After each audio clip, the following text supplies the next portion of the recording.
Perfect. So good morning, everyone. Welcome to today's session. I'm going to say thanks for joining us, even though the weather outside is quite nice and you probably want to be out enjoying the nice weather.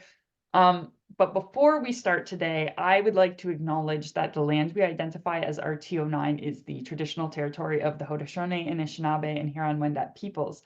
RTO9 and the Indigenous Tourism Ontario honor and respect the land, the people, and the treaties. We are extremely thankful for the original tour guides of these lands and all that they have shared. All those that reside, work, and play on these lands are treaty people, and we must honor the treaties in a mutually beneficial and equitable manner. With 1 in 5 Indigenous people in Canada living in Ontario, we believe working together in a mutually beneficial manner will help all Ontarians prosper through the joint development of the tourism industry. Ontario is home to one of the largest Indigenous tourism industries in Canada.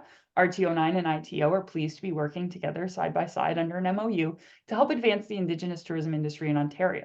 As an ally to Indigenous people and a partner of Indigenous Tourism Ontario, RTO9 will commit to improving the socioeconomic conditions of Indigenous people through tourism by creating space for Indigenous people to tell their stories on their terms. Now, I want to touch on a couple of housekeeping notes before we get started. First, if you didn't notice, this workshop is being recorded and it's going to be available for viewing after today's session on the RTO9 website. We will send in a follow-up email as well.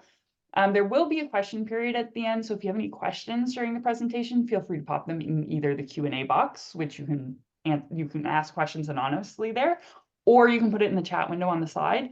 We will get to as many questions as we can at the end. You're also going to receive an email following up from today's session, which is going to have the recording and a 2-minute survey link if you're able to spare some time to review the workshop. That would really greatly be appreciated.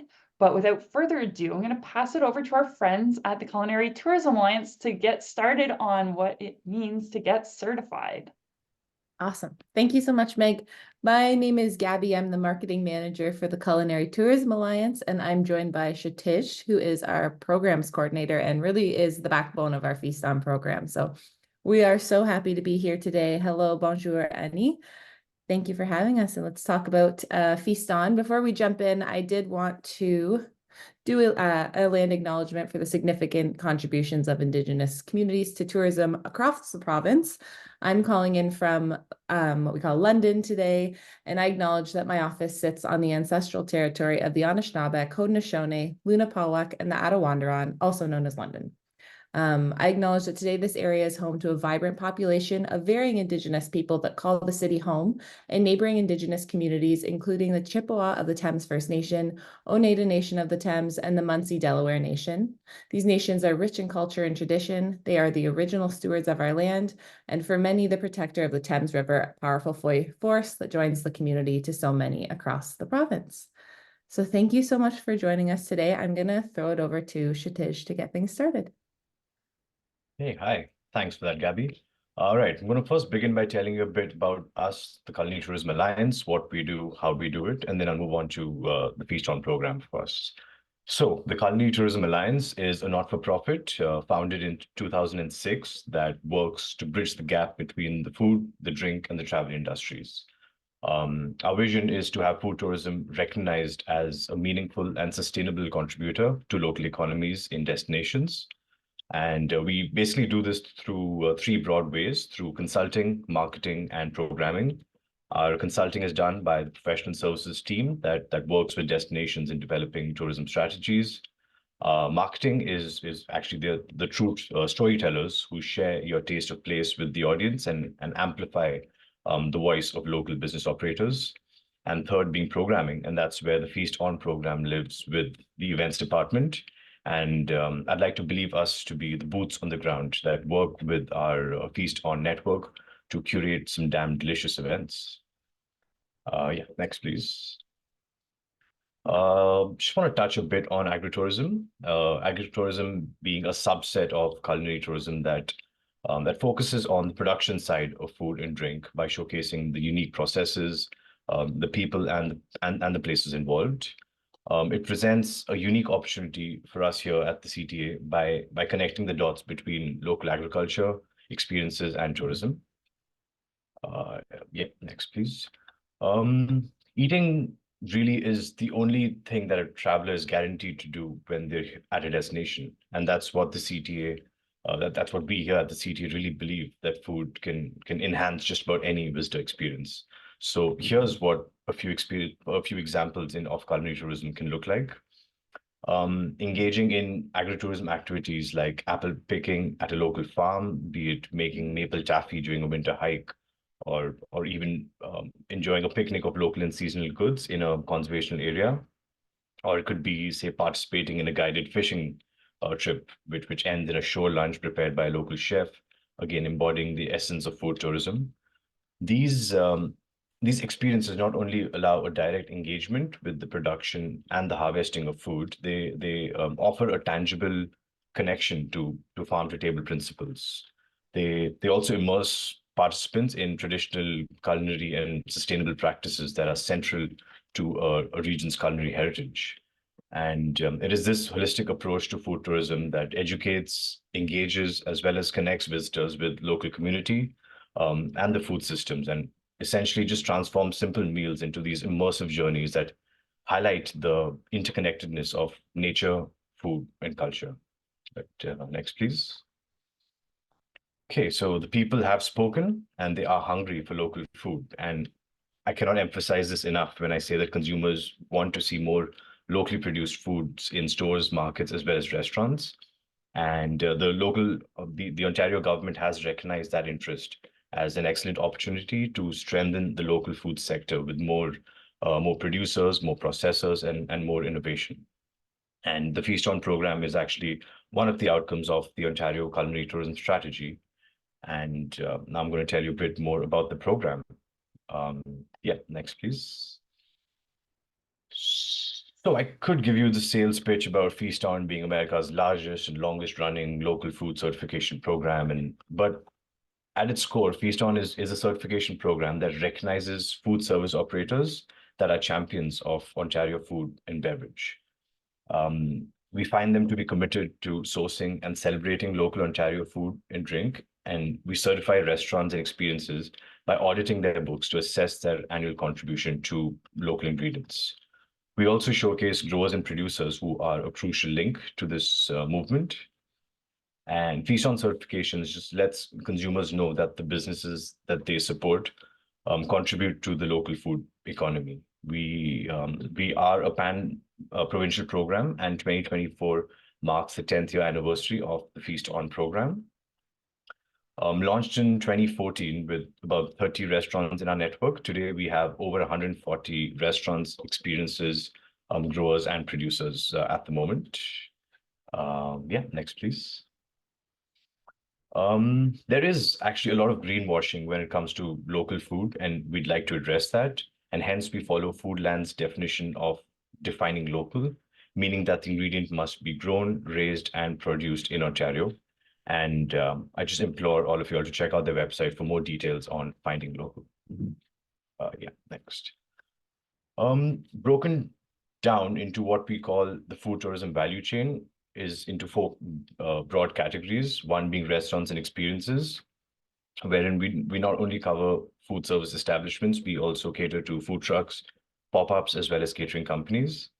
The second link being growers and producers. We work with farmers, cheesemakers, winemakers, that covers your breweries, distilleries, and even cideries. Number three being distributors. So we work with 100 km Foods, GFS, Bondi, Flanagan's are key distributors that we work with at the moment. We also partner with DMOs, sector groups, and commodity groups to just work and further what we do. And when I say it takes a village to create a movement, we are only as strong as our network is. And so we're constantly trying to grow and add more businesses into our network. Next, please. This is just a visual map of showing our ever-growing Feast On network at the moment. And a bit on the criteria and the cost to being Feast On certified. Mainly, we just like you to embody the Feast On manifesto.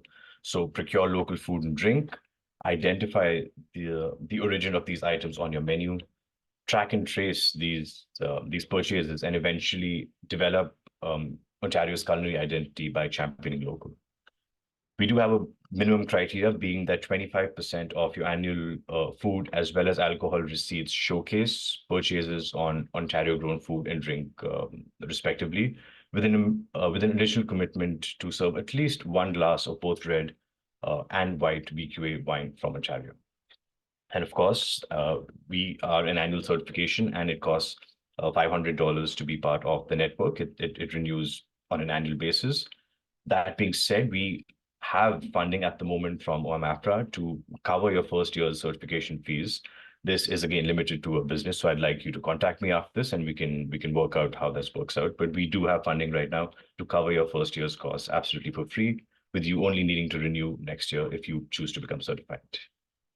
Right, next, please. Just a few of the benefits before Gabby takes on and talks to you about the marketing bits. So being Feast On certified allows consumers to know that the businesses that they are supporting makes contributions to the local economy, identifying your business as a value-based and community-forward business. The certification provides a way for businesses who are sourcing locally to come together under one brand and connect, and it just provides these food service establishments with a third-party stamp of approval for their local sourcing. Through this, you have the chance to be connected with other like-minded businesses to collaborate and grow. We, through our program, we match growers and producers with restaurants and experiences, and vice versa. So enabling purveyors to find a market for their product, and alternatively assisting restaurants to find local farmers who are willing to supply Ontario produce. You will also have access to educational programs and other staff training opportunities. And last but not least, you've got access to exclusive invitations to our industry events, as well as workshops.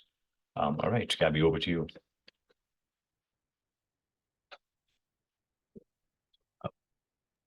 Sorry, I owe you all a bottle of wine for being on mute. But I'm here now. Thank you so much, Kshitji. I'm so happy to be talking about the marketing benefits of this program, because in addition to really connecting with the network, this Feast On certification is a way to access our channels and get word out about your business even further. So the marketing business benefits are really split into two audiences. We have an industry audience and we have a consumer audience. That industry audience is really for folks who want to say it's get their product into more restaurants, or maybe you're a distributor and you want to, connect with local chefs. It's things that it doesn't make sense. We can't show up to a brick and mortar business and send visitors to you, but we can still connect you with those in the network, and you can play a meaningful role in culinary tourism in Ontario. And then the consumer audience really is for those businesses that have forward-facing spots that travelers can come and visit. So whether you're a restaurant or an agritourism experience, maybe you're a farm that opens its doors, or a butcher shop where people can go pick up meat, it's that is what will get you access to the consumer audience. So we do certify those two separately, and the marketing benefits associated with them are a little bit different.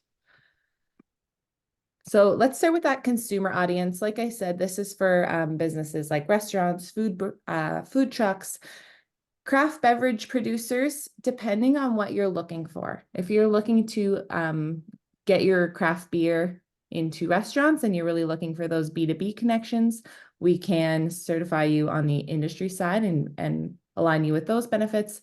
But if you're really looking to get people through the doors of your brewery, the consumer audience is really who you'll want to hit. So for consumer audience facing businesses, those benefits include a unique profile on ontarioculinary.com. So this is really a landing page that you get to curate. Comes with a beautiful photo gallery that we pull off your Instagram, information about your business. We can shout out to your local suppliers if you'd like. If you're a restaurant and you're using, beef from the farm down the road, we can give them a shout out. If you are Rainbow registered or you're using Oceanwise Seafood, this is a chance for you to showcase what you're doing to make your business extremely sustainable. And we want to help tell your story on this page. So we usually work together to make sure that that works for you. Then you also get a full year of ad space on ontarioculinary.com with your membership. And this is something I'll say that not enough Feast On partners take advantage of. You can send this to us anytime. We can rotate it throughout the year. It can link back to your website. And it's a good way to get that traffic driven exactly where you need it. The big one that people are usually most excited about is the love on our Ontario culinary social media channels. So we're creeping up to 30K on those channels, and this is really, people ask us, how can we collaborate with you on these channels? How can we get a shout out? And my answer is always, well, are you Feast On certified? Because these are the people that we talk about first and foremost. And with your marketing benefits and the membership, you get a shout out on our social media at least once. But we always say Feast On certification is like a gym membership. So if you use it, if you're in constant contact with us, if you're sending us emails and letting us know what's going on at your business, it's going to be really successful for you. If you're not reaching out, we will still give you the promised mention of that marketing benefit, of course, but it's not going to do the same. So it's a bit of a give and take, and really what we want is for this to be a two-way conversation where we can show you love more than just that one time, two times a year. You also get features in our weekly consumer newsletter, which has a subscriber list of over 8,000. So it's pretty substantial. And I'll show you what that looks like on the next slide. And then this is the biggie to me, is an opportunity to provide sponsored content for all our platforms. So really that's just the ability that you have an open line of communication with a marketing team that is happy and hungry to talk about, pun intended, talk about what you're doing on site. So this is just to give you an example about what a few of those things look like. This Sand and Pearl one here, that's their landing page. And if you scroll down on ontarioculinary.com, you'd see some of the storytelling around the business. You'd see their business hours, links out to their social media, and maybe some shouts out to some of the suppliers they use.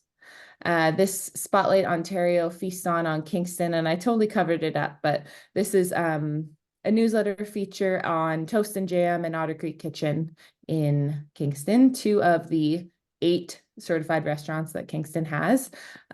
So that is on the consumer newsletter side. That's what that looks like. And then this is just a reel that we did for Black Dog Tavern, also in Kingston. So I think one of the cool opportunities in RTO9 is that there are already a ton of Feast On certified restaurants. And so it makes it easier for us to talk about when there are these little pockets, like little nuggets of gold in the province that really have a unique story in terms of a community coming together around food and certifying a whole bunch of businesses. So we just want to keep growing that because it's a great story. RTO9 is prime for this. And we always come to RTO9 in the summer. So it's nice to see how the network's grown, and we would love to continue seeing that because I think this is a really cool part of the province. On the flip side, I want to talk about the industry audience. So this is really for businesses that are wishing to focus on that B2B, and it includes sort of growers and farmers. It can do, bakeries, chocolatiers, cheesemakers, anything like that. Can be industry facing if you have the capacities to support restaurants, or you'd like us to make some chef introductions, craft beverage producers. They have similar sets of marketing benefits, but they go onto our industry channel. So some of those include that unique profile, but this profile would go on culinary-tourism-alliance.com, which is our industry facing website. Full year of ad space still on ontarioculinary.com. We don't have this function on the industry page, but we can still get you in front of a food connected audience, which is nice. And it'll link back to your website. Get love on our Culinary Tourism Alliance social media channels. Same thing, just stay in contact with us. Opportunity to provide sponsored content and personalized intros to members of the Feast On network to help you grow your business. And I think that for an industry audience is the key. You're getting access to a rich network of really, really passionate people. And we're always happy, Kshitji is always happy to provide an introduction to folks within the network. And in fact, nothing makes us happier than seeing new partnerships built that way. So this is an example of what it looks like on culinary-tourism-alliance.com. Very similar sort of landing page with that crowd riff photo gallery, a bit of storytelling, links out to social media. We do some blog content and storytelling as well. So here's one we did for Dentrum and Cider House. They decided they wanted to be certified on the industry side, even though they have consumer facing as well. So we were able to talk a little bit about their values and put them in front of an industry network. And then we also have our social media channels, same as we have. So Instagram, Facebook, LinkedIn. Okay, Kshitji, I'm going to pass it back over to you to talk about signature experiences. Right, awesome, thanks. So as I told you all earlier, the year marks the 10th anniversary for Feast On, and we'd like to change things up a bit. So up until now, we've had Feast on the Farm events, and now we're super excited to be accepting applications for our Feast On signature experience events. So all events are fully planned and executed by the Culinary Tourism Alliance team. Each event will feature a local culinary and a beverage talent from within the Feast On certification program to ensure that the destination's foodways are reflected within the event. Could I have the next slide, please? So these zero waste off-peak events celebrate the foodways of a region and provide an opportunity to educate customers about local food. Each dollar invested in the event is then reinvested in the community through event rentals or say food costs, etc. And what makes it unique is that we work with the destination to cater to their region's specific needs. So each event could look different based on what the regional culinary assets or the eventual goals look like. The goal is eventually to elevate Ontario's taste of place by delivering a consumer-facing event which has an immersive learning experience. And eventually, we'd just like to collaborate with regional stakeholders to create experiences that help in enriching local food. Yep, sounds good. So, of course, if you're hungry for an adventure and you'd like to get to know more about hosting a signature experience in your region, you could contact us and we'd be happy to talk it out. Right? Thanks. Awesome. And before we leave, we're just hoping that you will follow us on our channel, subscribe to our newsletter. Kshitji, if you don't mind just popping that weekly consumer newsletter sign up into the chat, just so you can get a sense of what it's like. We send it out every single Tuesday. And then we also do one of the, we didn't mention, but there's also access to a Feast On newsletter when you're in the network. And that really just highlights others in the network, opportunities that are coming up, webinars, etc. And that is behind the Feast On wall. So please feel free to sign up for the consumer one for now. And then hopefully we'll see you on the other side when you're certified on the other newsletter. We really just wanted to leave some time in this presentation this morning to open the floor to questions. So I'm putting up our handles right here, our email addresses right here. If you can't think of a question now and then it pops into your head later, please feel free to reach out to Kshitji or I anytime. Myself more from the marketing perspective and Kshitji more from the boots on the ground programming certification perspective if you have questions about that process. But right now, we would love to just open the floor. And if anyone has questions, I see a few in the chat here. Oh, no, that was just Kshitji. Okay. Any questions? We're happy to answer. Open books.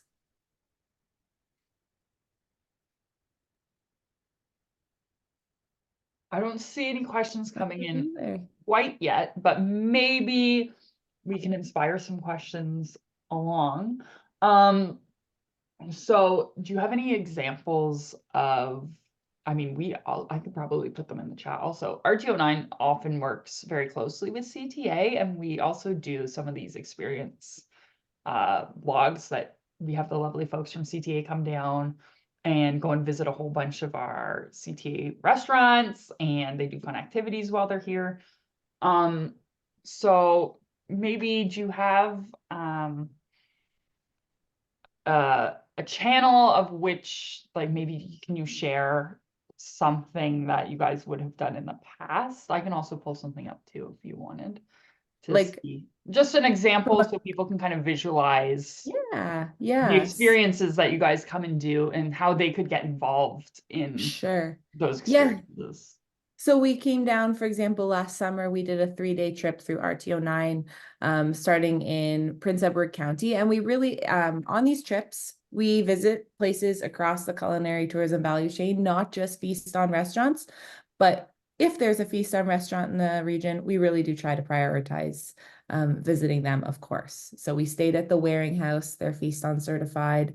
And then we went out with the folks at County Picnic and they took us around to Russ&Co and La Condesa. And we created all these really beautiful reels and blogs around that and promoted the region as a culinary hub. And then we headed up to Lennox and Addington. We met up with Rob. We went to McKinnon Brothers and the wineries. And really, that sort of content plays out throughout the year. It goes year round, and then the Feast on restaurants we highlight wherever possible. But we're also collecting content to use in other ways and recycle along the ways. Perfect. Thanks. Okay, I we've see you got have some some here. questions in the chat. Perfect. Okay, Rob, my friend, nice to see you. Do you have a one-pager that we can send to tourism businesses that we think would be a fit for your program? Kshitji, do we have that? If not, We can. do have one, but I'm sure we could reword it and make it a little nicer for this application. But we do have what we call a Feast on information sheet, which has again a list about what we do, how we do, a bit of the marketing benefits, and how to sign on if that works. Perfect. Yeah, maybe we could Yeah. send that out with the recording, Meg. I know it's going to be on the website, but maybe we can pass that along to the folks in here. Absolutely, I can do that. And if you were comfortable with us putting it on the website too, we could also. I think that'd two be great. buttons. We can have the recording and we can have one pager that people can grab. So I'm happy to send that out in an email as well. Perfect. Done and dusted. Love that. Okay, we grow hops for local brewers. Wondering how Feast on brewers are certified for this program. So, Kshitji, do you want to speak to this one, or do you want me to? Yeah, sure. I can tell you a bit about how breweries fit in, and then you could probably add on because you had Sure. something to say. So yeah, one thing about growing hops, I think I've spoken with a few brewers, and it's really hard to get hops within Ontario. I mean, I don't think we meet the supply, or there's always an issue with that. But when certifying a brewer or something of that sort, we have a slightly different format of an supply audit. So we just look at what type of ingredients they use, what their manifesto is, how they'd like to, things like that. But yeah, do you want to add something to that, Maddie?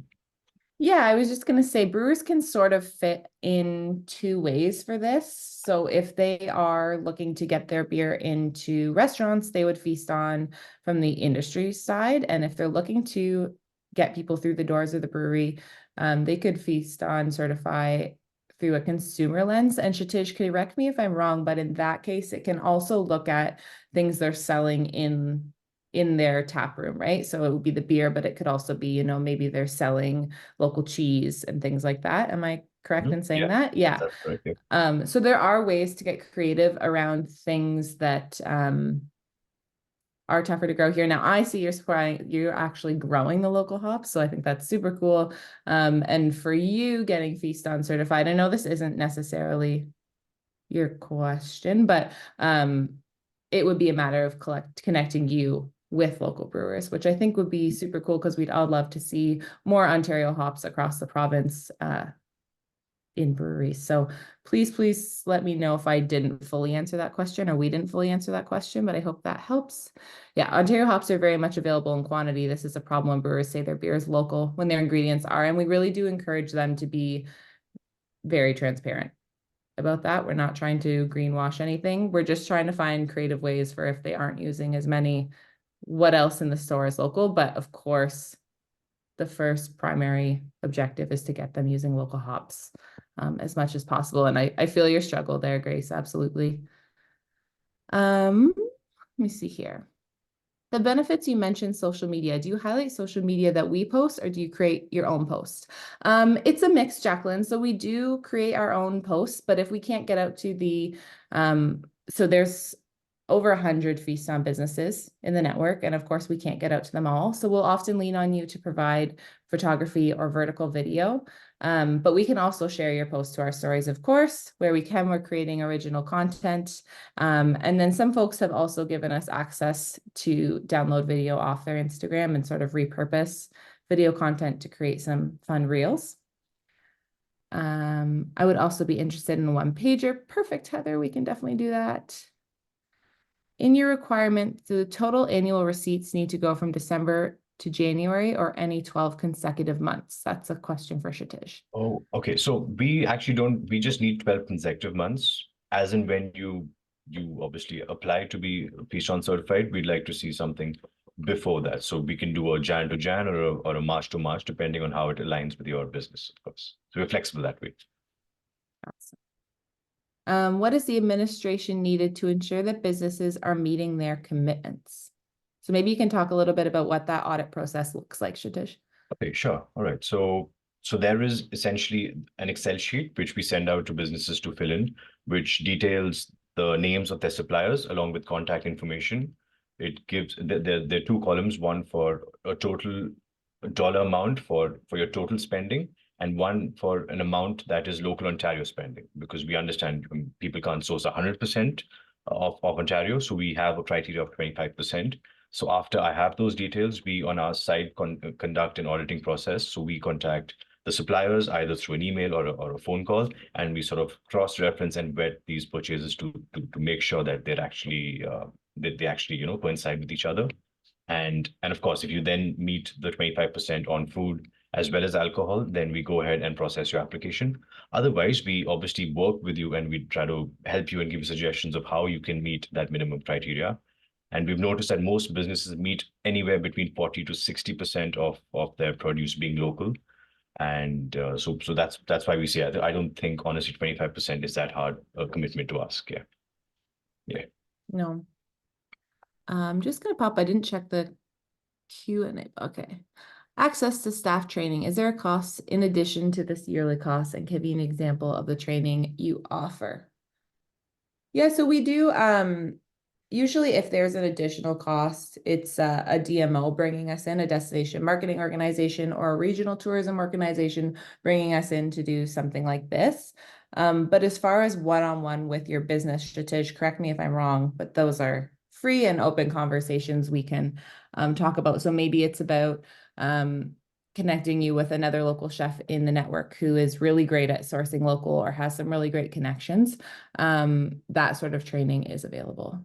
And then in terms of, conferences, things like that, we also offer discounts to our Feast On network. So for example, our Feast On network has a discount to our upcoming Taste of Place Summit happening in Montreal. Anything that we're kind of throwing network-wise. Am I missing anything there, Kshitji? No, I was actually trying to pull up something. So I think we're working with OTEC for Nice. a training program at this point. So as again, we keep partnering with various groups of that sort, and we keep hosting training programs, most of which are obviously free to take offer from. But apart from that, I'd say everything that we have is included within the membership. So all of these things are included. So there's no additional cost over and above this. Is just what I wanted to say. Yeah. And from a marketing perspective, maybe you want to just learn a little bit more about delicious storytelling or, how you can more effectively engage a food hungry audience. Always happy to have those conversations. Awesome. I just want to make sure I didn't miss any in the Q&A box and it's all been in the chat. Okay, good. Awesome. Any others? It's nice to have such an engaged group this morning. I would say it's always great to see questions popping up. Yeah. An eager Awesome. group. Thank Eager. goodness. Everyone's interested in hopefully getting certified or starting the process of getting certified. Mm-hmm. Yeah, we'd love to see it. Yeah, it's great. So I don't see any other questions popping up, but as a follow-up to this, again, write down these emails that you're seeing on the screen right now, because they're going to be your best sources of information. If you are interested in getting Feast On certified, you're going to want to talk to the CTA and make sure you're getting all the information you need, or you know what, I'll also include a link to the CTA website with the Feast On certification program. So That'd be great. if anyone wanted to pop on to the website and see the information. But if we don't have any follow-up questions, I'm happy to give everyone 20 minutes back to their day. Awesome. But I'm also available if you have any questions. I can also forward them along to CTA if you haven't written down their emails. I'm happy to send things along. I'll have a copy of this recording, the one pager, and the copy of the CTA website to forward along. And I see you got one more question there, Gabby. Oh, how long does it take to get certified, generally speaking? I'll throw that to you, Kshitji. Yeah, it's not a very long process. I'd say after I send in the paperwork, I'd see on average a business takes anywhere between 2 to 3 days up to a week to get all of the paperwork into me. And after that, I'd say anywhere between 1 to 3 weeks, depending on obviously capacity. We're a small knit closed team. So I'd say between 1 to 3 weeks from start to end is when we can see you get certified. Yeah. That's when you'd have the full visual thing up on the website and all those sort of tangible benefits are rolling out. Yeah. And I did just want to re-mention something Kshitji said earlier. This is an awesome time to get certified because we do have access to that OMAFRA funding for new certs. So we don't know how long that will last. It's a great time to get in on the program and see if you like it. And do you guys know how long you have that funding available for? Is there a hard deadline on that, or is it just first come, first serve? I believe it was the 31st of March because that's when I think the contract, I mean, don't quote me on this, but there was something where 31st of March was a deadline, honestly. So now is your chance. It is now. It's now or never. Get in there. You have a month and a bit left to get certified. And so if you want to tap into that funding, now is your opportunity. Thank you guys so much for sharing this today. I think that it's great information to pass along. And hopefully we can see a couple of more people in our TO9 interested in getting certified. Yes. Oh, we got more. Okay. Got some more questions before we wrap up. Grace, yes, the funding for the free first year is funded by OMAFRA. Yep, email to get the ball rolling. There is a form on our website if you're just like, I want this right now. And maybe Kshitji, could you pop that form on there? I just put the link down there. Yep.